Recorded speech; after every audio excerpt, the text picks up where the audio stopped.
이렇게 최고의 육신에서의 스트레스는 뭐냐 이렇게 얘기하면 기본적으로 상관격. 상관이 육신에 대해서는 스트레스가 가장 커요. 그 상관의 스트레스는 상대방을 살펴서 항상 상대방을 살펴서 상대 불편한 거에 대한 견제적 능력으로 나타나는 게 상관이에요. 그래서 스트레스예요. 그래서 네이다라고 하죠. 네이다를 끝없이 돌리고 있는 게 상관이에요. 자기 곁에 있는 걸 상대방한테 있는 그대로 내놓는 건 식신인데요. 상관이라는 것은 상대가 어떠한지를 계속 호시탐탐 기회를 엿보는 걸 말하는 거예요. 맞춰간다는 얘기는 상대방한테 최적화하게 맞춰가려고 하니까 스트레스죠. 식신은 상대방한테 맞춰가는데 내가 바뀌어서 맞춰가요. 내가 변화돼서 맞춰갈 수는 있어도 그때 맞추진 못해요. 상관은 내가 바뀌지 않고 상대방이 원하는 데 맞출 수 있어요. 그게 스트레스예요. 근데 상대방한테 맞춘다고 하는 것이 내 기준에서는 맞춘 거죠. 그렇지만 상대 기준에서는 상대방이 이미 봐주고 있다는 걸 아셔야 돼. 상대가 어떤 줄 알고 맞췄다고 그래야 착각이지. 식신은 일간이 근황식상이라든가 비견 플러스 식상이라는 것은 내가 바뀌어서 갔기 때문에 벌써 상대방에 대한 기대 심리가 없어. 상대방한테 딱 줄 때는 더 이상 바라지 않아. 근데 상관이라는 것은 상대방한테 무언가를 갖다가 맞췄을 때는 보상심리를 갖고서 갔기 때문에 이미 그 보상심리가 차곡차곡 쌓이는 걸 알아야 돼. 그 보상심리 때문에 힘들어. 6번, 7번 잘하면 뭐해? 7번째, 8번째 화내면 6번, 7번 참은 거에 대한 것 자체는 보상심리가 7, 8번째 폭발하면 무산되는 걸. 식신이라는 것은 내가 이렇게 해주면 당신은 이렇게 해줄 그런 걸 바라지 않았어. 기꺼이. 그래서 식신은 이걸 갖다가 왜 이렇게 해석해요? 김병우는 이렇게 얘기하면 이렇게 얘기할 거야. 선생님들이 식신은 있잖아요. 예를 들어서 식당을 한다고 치면 선생님들이 2,000원짜리 국수집을 갖다 열고 2,000원짜리 짜장면집을 갖다 열어서 100명한테 점심을 갖다 제공하고 편의를 제공하면서 식신이 그 사람들한테 뭔가 바라는 게 있었다고 하면 에이 웃기지 마. 난 내가 만든 음식 이 사람들이 먹는 것만 봐도 행복해. 이 말 자체가 진실이에요. 우리 선생님이 오늘도 과일을 갖고 오셨는데 식신 바라는 마음이 없으셔. 드셔도 돼. 맛있게만. 식신이라는 건 그런 거예요. 근데 이제 봐봐요. 요 입장에서는 뭐예요? 나는 그렇지 않은데 그들은 그렇게 생각할 수도 있다는 뜻이야. 바라는 게 있을 거다 이렇게. 근데 그렇지 않다. 그래서 박리담회적인 어떤 그런 태도를 보여. 상관이라는 것은 경쟁이야 이미. 단가를 갖다 내놓을 때는 이미 옆집에 뭘 얼마 받는지 해서 거기에서 따라서 내놔. 단가도. 그래서 이미 상관이라는 것은 벌써 견제용, 경쟁용이야. 그래서 뭔가 조건 바랬다는 뜻이야. 그래서 스트레스라고 하는 자체가 상관은 내가 그랬잖아. 상대가 봐줬다 이렇게 얘기를 하는 게 상대의 취향을 갖다가 어떻게 알아? 여튼 상관 자체 같은 경우가 이렇게 스트레스를 받는 게 상대방을 갖다 충족시켜 주려다 보니까 자기 스스로를 갖다 스스로가 낮추는 성질이 있어. 상관은. 그래서 필요 이상 자기 신을 낮춰서 상대방을 축혀 세우려고 하는 어떤 그런 기질로다가 맞추려고 하죠. 맞추기가 힘드니까. 네? 상관이 폐인됐다는 얘기는 자기의 인격을 갖다 낮추지 않아. 네? 폐인된 사람은.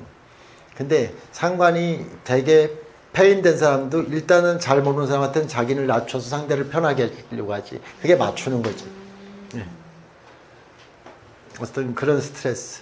그래서 순간적인 워낙 그 살피는 것이 소머지 같은 경우나 600만 불의 사나이처럼 깊이 보려고 하고 넓게 들으려고 하다 보니까 이미 보통 사람 8시간 일해야 되는 걸 한두 시간 정도의 일을 끝내려고 하다 보니까 피로도가 굉장히 커요.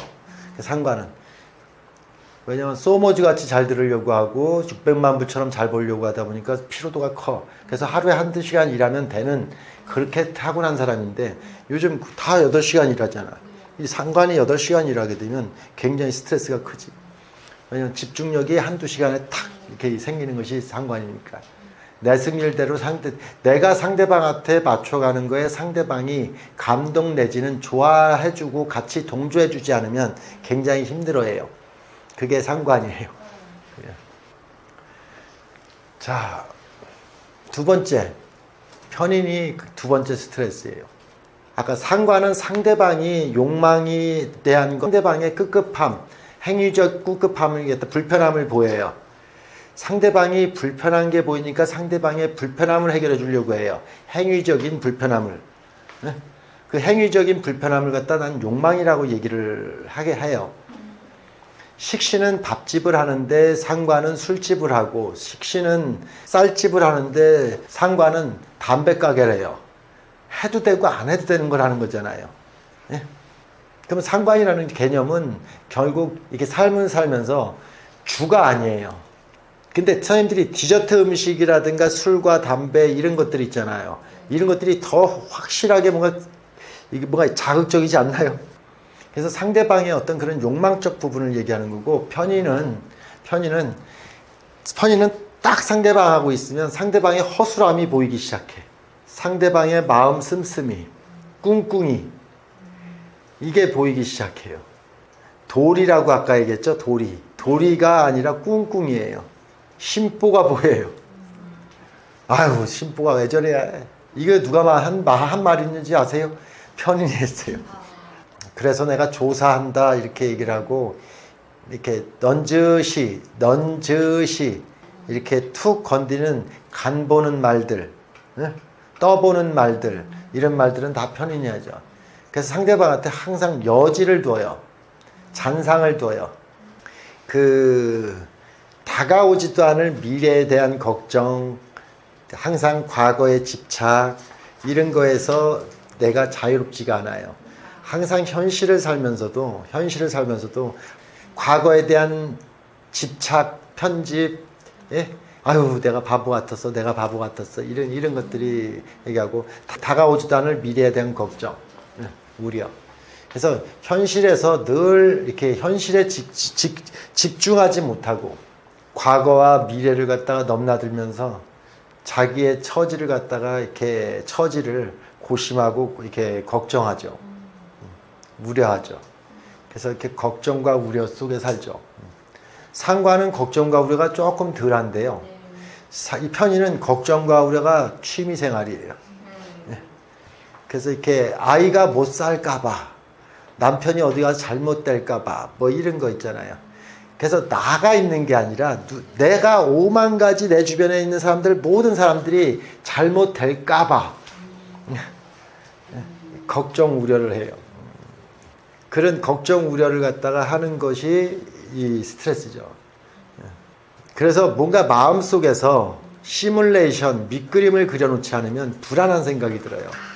그래서 최소한 편의는 1안, 2안, 3안을 갖다가 준비하고 4안, 5안, 사지선당형, 오지선당형을 만들지 않으면 머리가 자기가 돌대가리인가 봐 이렇게 생각하는 게 또 편인이에요.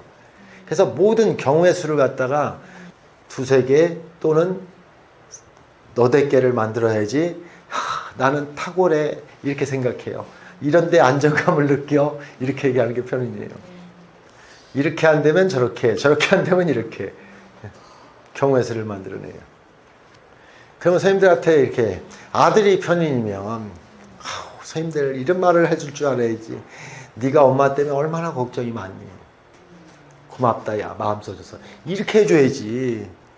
실제 뭐 그게 배우자고 그러면 배우자고 가족이면 참 고맙다 이렇게 말해주면 지금 제가 말했던 이런 스트레스는 눈 씻듯이 밀려가서 없어져요. 근데 가장 또 반대말은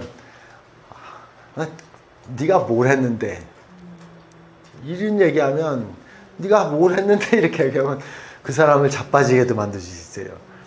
그래서 최고의 말은 당신이 우리 집의 정신적 지주지, 당신이 우리 집의 정신적 지주지, 모두가 같이 하게 만들지 이렇게 해주셔야지. 우리 집에 또 다른 신앙을 만들어주고 있잖아 당신이 이렇게 얘기를 해줘야지.